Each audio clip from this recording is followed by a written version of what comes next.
Life में बहुत सारी चीज़ें हमको कभी-कभी मिलती है तो हमको समझ में नहीं आता है पहले से कि हम सच में कुछ मिल रहा है कि नहीं। इसी खुशी में पता नहीं हम लोग कभी सोचे भी नहीं थे कि इतना बढ़िया सा ट्रिप होगा और हम लोग जल्दी-जल्दी में कोई एक ट्रिप निकल के जा रहे थे। चलिए दोस्तों, मैं आप सबको रात्रि फिर से स्वागत करती हूँ मेरी नया वाले ब्लॉग में। Welcome to the another blog in the new year. इसमें मैं आप सबको दिखाने वाली हूँ, हम लोग गए थे एक बढ़िया सी जगह जिसका नाम है पुंता दिलिस्ते। शायद आप लोगों ने मेरे स्क्रीन पे देख चुके होंगे ऑलरेडी। तो ये था मोंटेविडियो का ट्रेस क्रूज मॉल, जहाँ से सारे बसेस निकलती रहती है। जो भी बड़े बड़े जगह को आप लोग जाते हो, ये जो राइट साइड में आप लोगों को मैं अभी दिखा रही थी जो भी नाम नेम्स था, वो सारे बसेस का हर एक कंपनीज़ का नाम है। आप लोग ऑनलाइन भी टिकट करवा सकते हो या आप लोग जाके वहाँ पे भी टिकट कर सकते हो, बट वो डिपेंड करता है कि बस में सीट है कि नहीं, उसके हिसाब से आपको जगह को जाने के लिए टिकट मिलती है। तो हम लोगों को जाना था पुंता दिलिस्ते और हम लोग यहाँ पे कुछ स्पेशल था और इसीलिए हम लोग यहाँ पे वेट कर रहे थे बस के लिए। ये था हमारे डबल डेकर बस। अगेन आपको अगर डबल डेकर बस में मिल जाता है तो और तो बढ़िया ही बढ़िया है, क्योंकि आपको लगता है जैसे कि बाप रे बाप, क्या नज़ारा हमको देखने के लिए मिलेगा। बहुत सारी खुशियाँ होती है, बहुत सारी चीज़ें दिमाग में चलती रहती है। इसी सोच के साथ हम लोगों ने बोर्डिंग कर ली है बस में और हमारा रास्ता चल पड़ा हमारे नए डेस्टिनेशन के लिए। तो हमने यहाँ पे रास्ते में जो-जो देखे, मैं आप लोगों के लिए कुछ-कुछ वीडियो क्लिप्स तो ली हूँ, ताकि आप लोगों को भी अच्छा लगेगा देखने के लिए कि अच्छा रास्ते में जाने के वक़्त कौन से चीज़ें दिख रहा है, क्योंकि इंटरेस्टिंग होता है कि नहीं? क्योंकि हम लोग कहीं पे भी जाते हैं तो हमको इंटरेस्टिंग लगता है, रोड में क्या-क्या है, नया चीज़ें हैं, क्या कुछ डिफरेंट है हमारे कंट्री से या कुछ चीज़ें हमारे लिए नया है। यही सब देखने के चक्कर में मैं भी बहुत खुशी से सारी चीज़ों का वीडियो रिकॉर्डिंग कर रही थी। इसी बीच में कुछ-कुछ चीज़ें युवान भी बोल रहा था, उसको भी मैं सुन रही थी और वो हँसी-हँसी देखिए कैसे मज़ा ले रहा था। और ये था सेकंड वाला फ्लोर, जैसे कि मैं बोल रही हूँ डबल डेकर बस था, तो ऊपर के फ्लोर में बैठने पर सच में बढ़िया-सा लग रहा था। और बीच में आ गए थे टिकट चेक करने के लिए ये वाली मैम, तो ये टिकट चेक करने देख के चले गए। फिर हमारे डेस्टिनेशन के आगे हम बढ़ते हुए आगे-आगे देख के चले गए। बीच में युवान थक गया और वो फिर से सो गया था। बट इतना बढ़िया-बढ़िया सा ग्रीनरी लैंड था और पूरा बहुत बड़ा-बड़ा जगह था। इसी के साथ हम पहुँच गए थे पुंता दिलिस्ते में। पुंता दिलिस्ता एक जगह है जो कि उरुग्वे में अवेलेबल है और ये एक टूरिस्ट प्लेस है, बड़ा-सा टूरिस्ट प्लेस है, जहाँ पे बहुत सारी चीज़ें हैं। तो मेरा ये पार्ट 1 है जिसमें कि मैं आप लोगों को जो-जो चीज़ें मैंने कवर की हूँ, एक दिन में मैंने वो दिखाऊँगी और दूसरा वाले पार्ट में मैं आप लोगों को दिखाऊँगी दूसरा दिन में हमने क्या किए। हाँ जी, आपने जो सुना वह सही है। हमने 2 दिन का ट्रिप लिए थे, तो हमने सुबह-सुबह गए थे, अराउंड 11-12 बजे पहुँच गए थे। तो इसी के बीच में हमारे बस जा रहा था एंटर करके पुंता दिलिस्ते के सिटी के अंदर में और हम माँ-बेटे पूरे आगे वाले सीट में आके बैठ गए थे, ताकि डबल डेकर का बस का मज़ा लेंगे और सिटी का भी। इसीलिए हमने जितना भी हो सका, जितना भी चीज़ें थी, सबका वीडियो शूट करने लग गए थे। और ये था गर्मी का दिन, तो इसीलिए हमने पूरा धूप का भी देख रहे थे कि सोच भी रहे थे दिमाग में, हम धूप में निकल पाएँगे, नहीं निकल पाएँगे या बाहर में जाके हमको कितना धूप लगेगा, ये सारी चीज़ें भी दिमाग में चल रही थी। क्योंकि ये था हमारा पहला वाला ट्रिप आउटसाइड अब तो हमारे जो हम पे रहते हैं वहाँ से। और ये 3 घंटे की जर्नी थी। 3 घंटे के जर्नी के बाद हम लोग पहुँच गए थे इस जगह पे एंड उसके बाद हमको लगी थी बहुत तेज़ भूख, बट फिर भी हमने पहले सोचा देखते हैं उतरने के बाद क्या-क्या है। हमने कुछ-कुछ चीज़ें रास्ते में खाने के लिए ज़रूर लेके गए थे, क्योंकि मेरा बेटा को हर 2 घंटे में थोड़ी-थोड़ी सी भूख लग जाती है। तो इसीलिए मैं कभी भी मिस नहीं करती हूँ उसका खाना। हमने यहाँ पे पहुँच गए थे बात करते-करते पुंता दिलिस्ता के अंदर और सिटी के अंदर। बहुत अच्छा लग रहा था। हर एक नया चीज़ में देखने के बाद बहुत सारी चीज़ें दिमाग में चलती रहती है, एक्साइटमेंट भी होती है। हमको मज़ा लगता है कि क्या देखेंगे, ये बाइक वाला भी कोई कम नहीं था, ये भी कंपटीशन के आगे ही था। और ये एक जगह है जो कि बहुत फेमस स्ट्रीट है। तो हमने यहाँ पे आके पहुँचने के बाद बहुत कम ही रास्ता थी हमको अपने डेस्टिनेशन में उतरने के लिए। और भी एक्साइटेड होके हमने ट्राई कर रहे थे कि चलो जितना हो सके आप लोगों के लिए वीडियो लिया जाए और आप लोगों को बताया जाए कि हमने क्या-क्या देखे हैं। तो ये आ गया था बस टर्मिनल, जैसे कि मैंने बताई थी बहुत कम जगह थी, तो हमने उतरने के बाद ये वाले वीडियो शूट किए और हमने यहाँ से धीरे-धीरे से अपने लगेज वगैरह सब कुछ निकाल के फिर हमने सोचे कि चलो भाई पहले हमारे लगेज को होटल में रख के फिर से हम कहीं पे दूसरा जगह घूमने चलते हैं। तो हमने यहाँ पे लगेज उतारे और लगेज उतारने के बाद हम पहुँच गए थे हमारे होटल पे। ये था हमारा होटल, बहुत ही अच्छा था, बहुत ही बढ़िया था।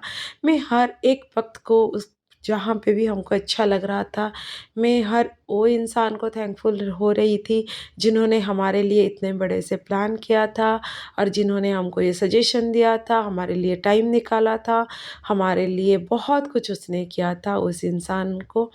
तो हम दोनों बहुत ही खुश हो गए थे इस होटल के ये पूरा देख के।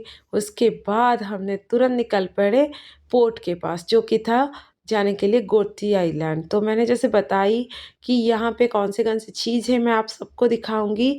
तो हमने ये है पुंता दिल एस्ते का पोर्ट, जहाँ से पास वाला आइलैंड है गोमती आइलैंड, जो कि बहुत नज़दीक में है।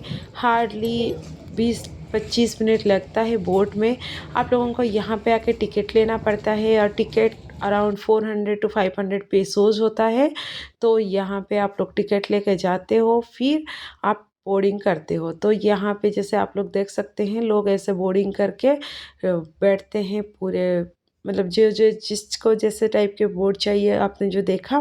कुछ प्राइवेट बोर्ड्स भी होता है, जैसे लोगों ने सिर्फ अपने फैमिली के लिए लेके जाना चाहते हैं, वो थोड़ी सी कॉस्टली होती है, उसका प्राइस डिफरेंट होता है।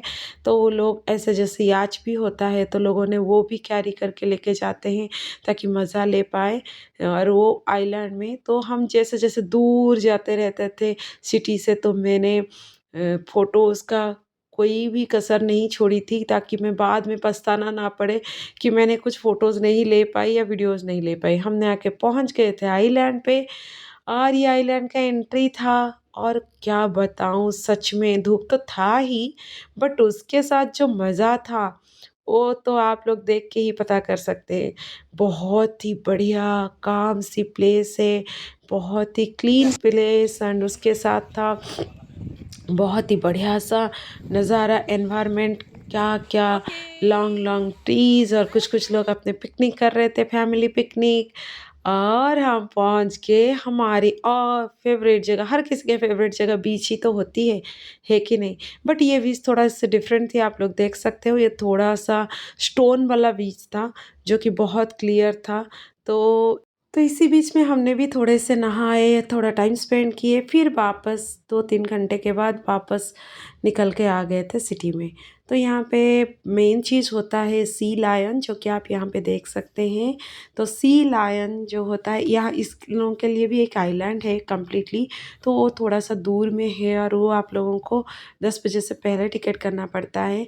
तो लकीली ये पोर्ट में कभी-कभी आते हैं तो आपको मिल जाते हैं। तो हमारे लिए लकी का डे था, मैं बताऊँगी, जिसके वजह से हमने देखे सी लायन, जो कि बहुत फ़ेमस है यहाँ का।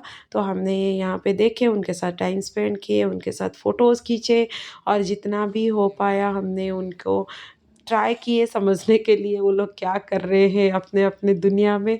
डेफ़िनेटली हम तो समझ नहीं पाएँगे, बट हमारे दिमाग जो समझ पाता था, आप लोग समझ सकते हो है कि नहीं? हमारे दिमाग में बहुत सारी चीज़ें चलती रहती है। ये क्या है? वो क्या है? क्या ये लोग पापा-मम्मी है या क्या ये लोग बच्चे हैं? क्या ये फ़ादर तो ये है? तो उस साइड में आप देखिए दूर में बहुत सारे सी लायंस एक-दूसरे को आवाज़ दे रहे थे, कुछ सिग्नल्स तो दे रहे थे एक-दूसरे के लिए। तो मैंने वो कैप्चर की और ये सारी चीज़ें हमने बहुत अच्छे से देखे, फ़ोटोज़ खींचे, बहुत ही पोर्ट का पूरा अच्छे से मज़ा लिए और देखे कि ये पोर्ट कैसा है। फिर आ गए होटल। होटल में रेडी होके हमने फिर से वापस आ गए थे इवनिंग के टूर करने के लिए और इवनिंग का टूर सच में बहुत अच्छा लगता है वो जगह पे, क्योंकि कुछ कुछ एक्टिविटीज़ रहती है। और सबसे बढ़िया होता है फिंगर बीच, जो कि ये है फिंगर बीच। फिंगर बीच यहाँ का सबसे बढ़िया फेमस है, क्योंकि ये फिंगर जैसा यहाँ पे बना हुआ है एंड ये बीच के साइड में है, इसीलिए इसको बोलते हैं फिंगर बीच। फिंगर बीच को लग के जो रास्ता होता है वो पूरा पुंता दिल एस्ते का जो भी सिटी का मेन जो स्ट्रीट होता है वो होता है। और वहाँ पे आप ऐसे रात का नज़ारा, ये सारे पूरे लाइट्स वगैरह में जगह तो बहुत ही बढ़िया दिख रहा था। बट हमको लग गई थी बहुत तेज़ भूख और हम आ गए थे ये रेस्टोरेंट में जिसका नाम था बॉक्स गार्डन। इस रेस्टोरेंट में ये देखिए ये वाइब्रेटर क्या है, मैं आप लोगों को बताती हूँ। ये वाइब्रेटर कुछ नहीं है, आपने जब खाना ऑर्डर करोगे तो आपको ऐसा एक वाइब्रेटर दिया जाएगा, आप लेके अपने पास रखोगे। ये बॉक्स गार्डन ऐसा जगह है जहाँ पे बहुत सारे वैराइटीज़ का, बहुत कंटिनेंट्स का, आप मान सकते हो कि मतलब आप चाइनीज़ पसंद करते हो या मैक्सिकन पसंद करते हो, बहुत सारी चीज़ें यहाँ पे अवेलेबल है। आप कुछ भी चूज़ करके ले सकते हो। और ये जो बटन दिया जाता है वो जब जलता है तो आपको जाके कलेक्ट करनी पड़ती है। हमने खाना खाने के बाद फिर से गए, रास्ते पे चलते हुए होटल की तरफ जा रहे थे तो एज़ यूजुअल फिर से हमने बीच को देखे, क्योंकि ये पास में, मैंने जैसे बताया ये बहुत पास में ही है उसी जगह पे। तो आप दिन में तो 2-3 बार इसको देख ही सकते हो आराम से, आप अगर उसी रास्ते पे गुजर के जा रहे हो। तो उसके बाद हमने जाके कुछ कुछ, जैसे देखिए ये वाला कितना बढ़िया सा चेयर था, मैंने इसका फ़ोटोज़ ली। ये उरुग्वे का फ्लैग लहराता हुआ वहाँ पे था, तो एक कंट्री को सम्मान देते हुए मैंने उनका फ्लैग का भी फ़ोटोज़ ले ली थी। और ये रात का कुछ नज़ारे, लोग ऐसे घूम रहे थे, यहाँ पे कैसीनो वगैरह भी है जिनको अच्छा लगता है। बट जब हमने पानी का बॉटल लाने के लिए गए और जहाँ पे हमको प्यास लगा था, मुझे ये दुकान दिखा। क्या सच में यार ये दुकान नहीं था, मैं इसको बोल सकती हूँ एक मिनी वाला, क्या ही बताऊँ इसको, कि ग्लोब। मतलब यहाँ पे सारे कंट्रीज़ के यहाँ पे आप देखिए करेंसीज़ वगैरह उन्होंने लगाए हैं, सारे गाड़ी का नेम प्लेट भी लगाया है। तो ये एक काइंड ऑफ मतलब मास्टरपीस दुकान था, जो कि आप अगर जा रहे हो पुंता तिल एस्ते तो ये दुकान ज़रूर विज़िट करना। ये बहुत ही बढ़िया-सा दुकान है और आप लोगों को सच में बहुत वैराइटीज़ का चीज़ें, इसका कलेक्शंस मिलेगा। ये तो सैल्यूट है वो दुकान वाला का कि कितने सारी चीज़ें, हमारे इंडिया का करेंसी भी था, मैंने वो भी देखी। और हमने पानी का बॉटल खरीदते टाइम मुझे जितना हो पाया मैंने वो सारे उनके परमिशन लेके ली। बहुत बढ़िया लगा मुझे सच में, उनका जो थॉट प्रोसेस है उनका ये था, बहुत बढ़िया लगा। जैसे मैंने बताई ना, ये एक सच में एक ग्लोब है, बहुत सारे सारे कंट्रीज़ का कुछ ना कुछ चीज़ें तो आपको यहाँ पे मिलेगा ही मिलेगा। और आप लोग सच में ये जगह बहुत एंजॉय करोगे। हमने भी ये जगह को एंजॉय किए और बहुत थक गए थे सुबह से आके, तो हमने थके हुए फिर से पानी का बॉटल लेके वापस चले गए हमारे होटल में और पानी पी के थोड़ा रेस्ट लिए। तो ये था मेरे पार्ट 1 ब्लॉग, होपफुली आपको ये अच्छा लगेगा। मैंने दूसरे ब्लॉग में बाकी सारी चीज़ें लेके आऊँगी। Thank you.